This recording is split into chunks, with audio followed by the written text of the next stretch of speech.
오늘 하나님은 에스겔에게 이스라엘 산을 향하여 그들에게 예언하라고 하십니다. 그러면서 하나님께서 칼이 너희에게 임하게 하여 이스라엘 산당을 멸하시겠다고 하십니다. 그들의 재단들이 황폐하고 분향 제단들이 깨어질 것이며 하나님의 백성 이스라엘이 죽임을 당하며 우상 앞에 엎드려지게 할 것이라고 말씀하십니다. 그리고 이스라엘 자손의 시체를 그 우상 앞에 두며 해골을 제단 사방에 흩을 것이라고 말씀하십니다. 하나님은 왜 하나님의 백성 이스라엘의 산당을 멸하십니까? 그리고 제단과 분향 제단을 깨뜨리십니까? 사실 하나님은 진작에 이런 우상들을 다 깨뜨려 버리시고 싶으셨을 겁니다. 아마 갈아 마시고 싶으셨을 것 같습니다. 산당들을 다 멸해 버리고 싶으셨을 것입니다. 왜 그렇게 산당과 우상들을 싫어하실까요? 그것은 이스라엘이 하나님만 사랑하지 않고 우상도 섬겼기 때문입니다. 우리가 누군가를 진짜 많이 사랑하면 사랑하는 그 사람이 나만 사랑하기를 원합니다. 그리고 만약에 결혼한 사람이라면 내 배우자가 다른 사람한테 눈길을 주거나 다른 사람과 교제하는 것을 당연히 싫어합니다. 근데 결혼한 배우자가 아내나 남편 외에 다른 사람을 만나서 데이트를 하거나 외도를 하고 호텔을 간다면 그 배우자의 마음이 어떻겠습니까? 참담한 마음입니다. 이것이 반복이 된다면 어떨까요? 맹렬한 분노가 일어나는 겁니다. 내가 이 년놈들을 다 죽여버리고 싶다 하는 마음이 들 것입니다. 지금 하나님의 마음이 바로 그런 마음입니다. 하나님은 하나님의 백성 이스라엘을 신부와 같이 여기셨습니다. 호세아서 2장 19절 20절 말씀에 내가 내게 장가들어 영원히 살되 공의와 정의와 은총과 긍휼히 여김으로 내게 장가들며 진실함으로 내게 장가들리니 내가 여호와를 알리라 하고 말씀하십니다. 하나님은 이스라엘을 신부와 같이 여기셨습니다. 근데 하나님의 백성 이스라엘이 음란한 여인 고멜과 같습니다. 정말 창기와 같은 여인이었던 자신을 불쌍히 여겨서 사랑해주고 신분을 회복시켜주고 행복한 가정을 이루고 살 수 있도록 해주었으면 감사하면서 성실하게 살아야 하는데 그 좋은 신랑을 놔두고 다른 데서 외간 남자를 만나서 사랑을 나눈다면 그 신랑의 마음이 어떻겠습니까? 이것이 계속해서 반복된다면 신랑의 마음이 무너지고 마는 것입니다. 그리고 그것이 하나님의 마음입니다. 하나님께서 왜 산당을 부수시냐고요? 바로 이스라엘 하나님을 버리고 우상과 음행하던 장소이기 때문입니다. 그들은 바알과 아세라를 음란하게 섬겼습니다. 여로보암의 죄를 따라서 금송아지를 섬겼습니다.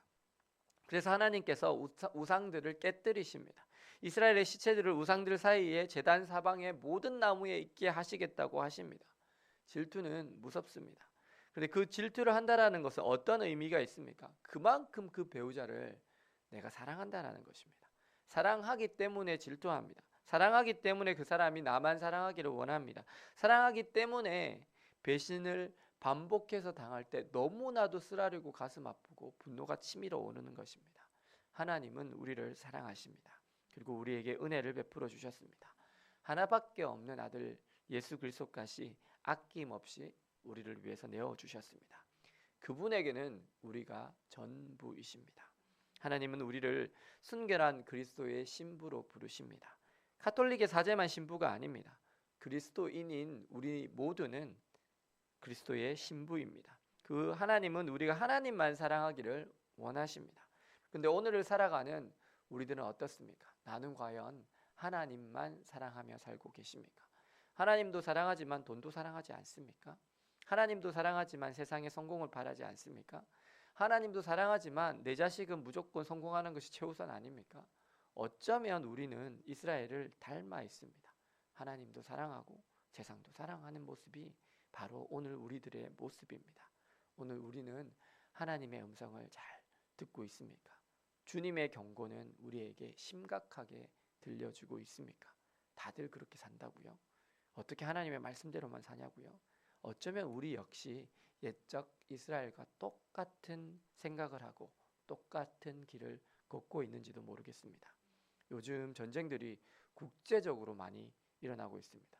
러시아와 우크라이나 전쟁. 그것도 안 끝나고 계속되는 게 너무 신기해요. 왜 이게 안 끝나지? 거의 6.25 전쟁만큼 지금 오래 하고 있어요. 근데 거기다가 이스라엘도 이란도 얼마 전까지 전쟁을 했죠. 지금 이스라엘 계속 전쟁할 것 같은 분위기예요. 지금 보면. 근데 중국은요 호시탐탐 대만을 노리고 있거든요. 근데 우리는 이 모든 전쟁들을요 강 건너 불구경하듯 하고 있어요. 그리고 무기 수출해서 돈 보니까 좋네 그러고 있어요. 우리나라에는요 절대 전쟁이 일어나지 않을 것으로 생각해요. 그 옛적 이스라엘도 그랬겠죠. 하나님의 성전이 있는 예루살렘은 절대 파괴되지 않을 것이라고 여겼어요. 다른 것은 다 무너져도 이 예루살렘만은, 하나님의 성전만은 괜찮을 것이라고 장담했을 것입니다. 그런데 어떻게 되었습니까? 모든 것이 다 무너졌습니다. 과연 하나님께서 직접 선택하셨던 하나님 백성 이스라엘도 그들이 하나님의 말씀을 버리고 우상을 음란하게 섬길 때 칼로, 전염병으로, 기근으로 그들을 치셨는데 원가지가 아닌 예수 그리스도로 하나님의 은혜로 접붙임을 받은 우리들에게는 절대로 그 칼이 임하지 않을까요? 아닙니다. 우리에게도 칼과 기근과 전염병이 얼마든지 임할 수 있습니다. 국제 정세가 어떻게 바뀌고 북한과 중국의 정세가 어떻게 바뀌고 세계에 어떤 일이 일어날지 한치 앞을 알 수 없습니다. 주님이 다시 오는 그날이 멀지 않았다고 말하는 사람들이 많습니다. 제가 느끼기에도 그렇습니다.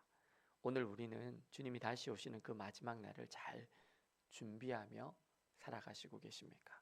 오늘 우리를 너무나 사랑하셔서 질투하시는 그 하나님의 마음을 아시고 주님보다 더 사랑했던 것들을 내려놓으시고 그 주님을 마음과 뜻과 힘을 다하여 사랑하시고 그 주님만 섬기심으로 하나님의 풍성한 사랑과 은혜를 누리며 살아가시고 또 무너져가는 이 시대를 다시 고쳐 세우시는 저와 여러분들 되시기를 예수님의 이름으로 축원합니다. 기도하시겠습니다. 사랑과 은혜의 주님, 오늘 우상을 섬기고 산당에서 분향하며 음란하게 바알과 아세라 그리고 여로보암의 죄악을 따라 금송아지를 섬겼던 이스라엘을 벌하시고 칼과 전염병과 기근으로 치시는 하나님을 봅니다. 너무나 사랑하셔서 질투하시는 하나님의 사랑을 알고 주님 저희들이 하나님을 마음과 뜻과 힘을 다해 사랑하며 주님보다 더 사랑했던 모든 것들을 내려놓음으로 하나님의 풍성한 사랑과 은혜를 누리며 무너져가는 이 시대를 다시 고쳐 세우는 자들로 살게 하여 주옵소서. 예수 그리스도의 이름으로 기도드립니다. 아멘.